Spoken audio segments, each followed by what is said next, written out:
మీరు గూడా అంటే గత ప్రభుత్వంలో ఉన్నారు. ఒక 10 ఇయర్స్ తర్వాత గూడా ఆ ప్రభుత్వాన్ని విమర్శించిన దాంట్లో మీరు గూడా ఉన్నారు. మీతో పాటు జడ్సన్ గారు గూడా నేను మొన్న ఆయనదొక చిన్న క్లిప్ జూసాను. అంటే సోషల్ మీడియాలో బాగా తిరుగుతా ఉంది. అసలు మొత్తం నాకే అది మొత్తం నేనే పార్టీని బయటికిలీసుకొనొచ్చిన ఈ కాంగ్రెస్ పార్టీ మొత్తం ఎక్కడో అధమస్థానంలో ఉన్నదాన్ని మళ్ళీ దాన్ని పాలు పోసి తీసుకొనొచ్చి అలా నేను ఈ ముఖ్యమంత్రి దాకా తీసుకొనొచ్చినా అని జెప్పేసి రేవంత్ రెడ్డి అన్నట్టుగా మాట్లాడుతా ఉన్నారు. రేపొద్దున రానున్న పార్లమెంట్ ఎలక్షన్‌లో గూడా మొత్తం కేవలం రేవంత్ రెడ్డి ముఖం చూసే మొత్తం 17 సీట్లు గెలుస్తామని చెప్పేసినట్టుగా మాట్లాడుతున్నారు. దీన్ని ఎట్లా చూస్తారు మరి? ఇదంతా ఉత్తగా ఏదో డైలాగులు కొట్టడం కొద్ది అందుకని చెప్తున్నా.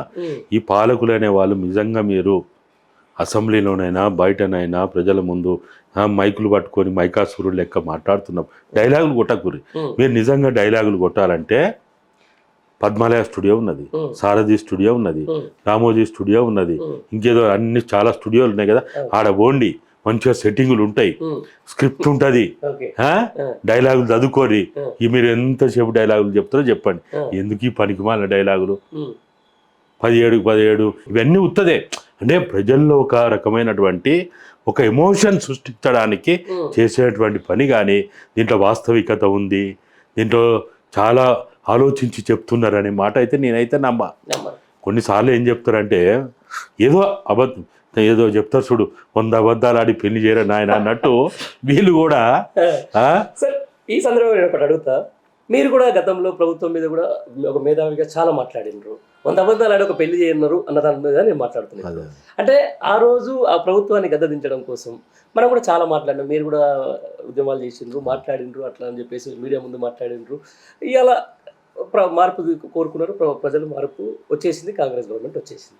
మరి ఆ రోజు కూడా ఈ 100 అబద్ధాలు ఆడినట్టే అనుకోవచ్చా? ఎప్పుడు కూడా ఏం మామూలుగా ప్రిన్సిపల్ ఏంటిదంటే, ఇప్పుడు మోడీ కనుక 3వసారి వస్తే ఈ దేశంలో ఇక రాజ్యాంగం ఉండదు, ప్రజాస్వామ్యం ఉండదు, లౌకికవాదం ఉండదు అని ఏదైతే ఎందుకు అనుకుంటున్నాం?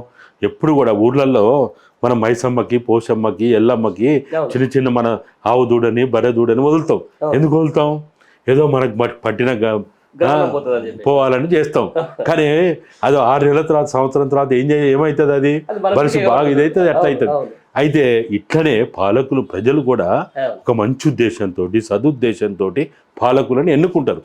ఎన్నుకున్న తర్వాత ఒక సమయం గడిచిన తర్వాత వాళ్ళని దించకపోతే, ఇప్పుడు మీకు తెలుసు కదా, ఇప్పుడు అంతేందుకు దీనికి మార్క్స్ వద్దు, లెనిన్ వద్దు, గాంధీ వద్దు, అంబేద్కర్ వద్దు, ఎవరొద్దు. నేను సామాన్య రైతుల దగ్గరికి పోండి, ఆయన మనం మళ్ళీ ఈ పార్టీకి గెలిపిస్తామంటే ఈసారి అయితే ఈ పార్టీని దించాలా అని అంటాడు. ఎందుకు అని అన్నావు. ఏం బిడ్డ నువ్వేం చదువుకున్నావు అన్నారు. ఏం చదువుకున్నా అంటే నేను యూనివర్సిటీలో చదువుకున్నా, అది ఇది అని చెప్పాను. అంతే బిడ్డ, నీకు వ్యవసాయం తెలుసా? తెలియదు. పంట మార్పిడి ఎందుకు చేస్తారో తెలుసా అన్నాడు. పంట మార్పిడి ఎందుకు చేస్తాడు? పంట దిగుబడి పెరగడానికి పంట మార్పిడి చేస్తాడు. అంటే ఒక రైతుకున్నటువంటి విచక్షణ, విజ్ఞానము, జ్ఞానము మనకి లేకపోతే ఎట్లా? ఎప్పుడు కూడా ఒక బలిసి లేకపోతే బాగా ఇంకా నేనే సర్వస్వం అనుకున్నటువంటి విర్రవీగ స్థాయికి ఒక అహంకారం, ఒక నిర్లక్ష్యం వచ్చినప్పుడు ఆ పాలకులకి రోడ్డు మీద స్పీడ్ బ్రేకర్లు ఎందుకు పెడతారు? ఎందుకు? బిడ్డ, నువ్వు ఓవర్ స్పీడ్ పోకు, స్పీడ్ ఎక్కువ పోతే నువ్వు చేస్తావు, ఎదుటోని చంపుతావు అని చెప్పడానికే. అట్లనే పాలకులను కూడా వాళ్ళు కొంత నిర్లక్ష్యంగా ఉన్నప్పుడు, లేకపోతే మూర్ఖంగా ఉన్నప్పుడు మనం కొద్దిగా వాళ్ళని కంట్రోల్ చేయాలి. కంట్రోల్ చేయడానికి చేసిన పనే కానీ వీళ్ళేదో గొప్పోళ్ళు, చాలా ఉన్నతులు, వీళ్ళంతా గొప్పోళ్ళు లేరు. మేము ఆ రోజైనా ఈ రోజైనా మేము చెప్తున్నది ఒకటే, చట్టబద్ధంగా, రాజ్యాంగబద్ధంగా పాలన చేయండి. మీరు ప్రజలకు జీతగాళ్ళు, మీరు ప్రజాప్రతినిధులందరూ, లేకపోతే ఈ ఎగ్జిక్యూటర్స్గా ఉన్నటువంటి ప్రభుత్వ విధులు నిర్వహించే ఉద్యోగస్తులందరూ మీరు ప్రజలకు జీతగాండు. బట్ ఈరోజు సార్ ఎట్లయిందంటే ప్రభుత్వానికి, ఇప్పుడు వచ్చిన ప్రభుత్వానికి ప్రభుత్వ ఉద్యోగులకు 1వ తారీఖు జీతాలు వేసి వాళ్ళకి రావాల్సిన రైతు బంధు, రైతు భరోసా కూడా పెండింగ్ పెట్టే పరిస్థితి వచ్చింది. మరి దీన్ని ఎట్లా చూస్తారు? చాలా మోసం ఇది, చాలా దగా ఇది, చాలా మోసం ఇది, చాలా దగా ఇది. ఇలా మనం బయటికి పెద్ద కొటేషన్ చెప్తాం మనం. రైతు లేని రాజ్యం లేదు, రైతు ఏడ్చిన వ్యవసాయం, దేశం వ్యవసాయం ఇట్లా అవుతుంది, అట్లా అవుతుంది. మాటలు చెప్పడం కాదు. మరి ఇవాళ అసలు అత్యంత ప్రాధాన్యత ఇవ్వాల్సింది కాంట్రాక్టర్లకు కాదు, ఇంకా వేరే పథకాలకు కాదు, ఆడంబరాలకు కాదు, రైతులకు ఇవ్వాల్సినంత. నువ్వు గుట్టలకు ఇయ్యకు, చెట్లకు చేమలకు ఇయ్యకు, వాగులకు వంకలకు ఇయ్యకు, వ్యవసాయం చేయని భూములకు ఇయ్యకు, ఎవడు ఏమంటలేడు. 20 ఎకరాలు ఉన్నోనికి 30 ఎకరాలు ఉన్నోనికి ఇయ్యకు, కానీ ఆ కనీసం 5 ఎకరాల వరకు అని ఇవ్వాలన్నా వద్దా? ఉందా సార్ దాని మీద ఇప్పుడు ఏమైనా చెప్తున్నా? 3 ఎకరాల వరకే ఇచ్చిండ్రు. లేదు మొత్తం ఇచ్చేసిన 97%. ఇక మీరు ఇదే అంటున్నారు కదా సార్ సీఎం. ఇక సీఎం చెప్తే వేదవాక్క. ఆయన ఏమైనా పైన చూడిపడ్డా? నిజం సార్, ఇది ఒకసారి మీరు క్లియర్గా చెప్పాలి. గత 10 ఏళ్ల పాటు రైతులకు పెద్ద ఏమైనా ఇబ్బంది అయిందా సార్? వాళ్ళు అప్పు సప్పు చేసిన, అయితే దాంట్లో కూడా మేము ఏం చెప్తున్నాం అంటే, అప్పు చేసి పప్పు కూడా పెట్టకు. మేము చెప్పేది అసలు తెలంగాణ ఎందుకు తెచ్చుకున్నాం? కేసీఆర్ మేము ఇద్దరం కలిసి 1999 నుంచి 2001 పార్టీ ప్రారంభించేదాకా తెలంగాణ తెచ్చింది. ఒక కొత్త, ఈ దేశంలో ఒక కొత్త రాష్ట్రాన్ని ఆవిష్కరించాలని తెచ్చినాం. విద్యారంగంలో మార్పు, వైద్య రంగంలో మార్పు, ఉపాధి రంగంలో మార్పు, తర్వాత మన సంపద కాపాడుకోవడం, కానీ వాటన్నిటితో పాటు ఆత్మగౌరవంతో కూడిన పాలన చేసుకోవడం. మీరు ఇందాక కూడా ఏదో మాట్లాడుతూ అన్నారు 6 గ్యారంటీలు అన్నారు. 6 గ్యారంటీలు కాదు, అది 6 గ్యారంటీల రూపంలో ఉన్న 13 గ్యారంటీలు. మీ మీడియా వాళ్ళు కూడా ఏం చేస్తున్నారంటే, రేవంత్ రెడ్డి మీద ప్రేమతోటి ఏమో కానీ నాకు అది తెలియదు, కానీ మీరు ఊగా 6 గ్యారంటీలు అరే మీరు చదువుకున్నారు, మీరు మీడియా వాళ్ళు. జర్నలిజం అంటేనే ఇన్వెస్టిగేషన్ చేయాలి. చాలా స్పష్టంగా అవపడుతున్నది అక్కడ. మొదటి దాంట్లో 3 ఉన్నాయి, రెండో దాంట్లో ఇన్ని ఉన్నాయి, 4 మూడో అది ఉన్నప్పుడు మీరు 6 అని ఎట్లా అంటారు?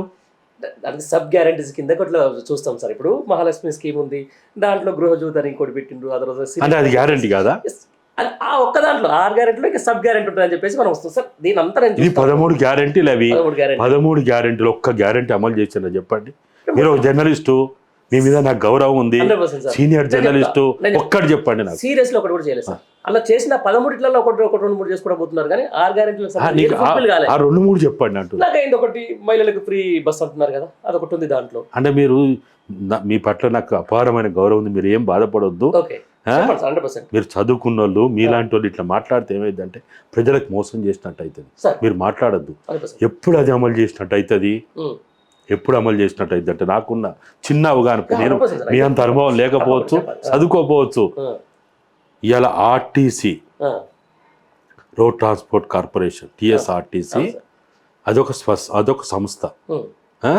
ఆ సంస్థ అది తన బాధ్యతను నిర్వహిస్తూ, మొన్నటిదా కార్పొరేషన్ ఉంది, ఇప్పుడు ప్రభుత్వంలో ఏదో అంటున్నారు. నెలవారీగా వాళ్ళకి ఎంతైతే ఉచిత ప్రయాణ వసతి కల్పించిందో ఆర్టీసీ, ఈ ప్రభుత్వము వాళ్ళకి డబ్బులు ఇచ్చినప్పుడు అప్పుడు దాన్ని అమలు చేసినట్టు లెక్క. అప్పుడు దాకా అమలు చేసినట్టు ఎట్లా? అది కూడా వాస్తవమే సార్. నేను కూడా కరెక్ట్, ఎందుకంటే సంస్థను బతికిస్తే ఎప్పుడైనా ఈ మహిళలకైనా అంటే అక్కడ అప్పు పెట్టి అమలు చేసిన గొప్పలు చెప్పుకోవడమా? ఇదే సార్, ఇదే అప్పుల తెలంగాణ అని చెప్పి 10 ఏళ్ల పాటు ప్రాపగండా చేసిండ్రు. ఇప్పుడు వచ్చి 3 నెలలుగానే 36,000 కోట్లు అప్పు తీసుకొచ్చిందని చెప్పేసి మనం టీవీ వార్తలలో చూస్తాం. దీని ఎట్లా చూస్తాం అంటే ఏది ఏమైనా ఏంటంటే, ఇప్పుడు మేము పదే అందుకనే చెప్తున్నాం, ఇప్పుడు మీరు ప్రజలు ఎవ్వరు అడుగుతలేరు. నీ రైతు మంది చేయకపోతే వచ్చి ఏమైనా ధర్నాలు చేస్తారా, గొడవలు చేస్తారా?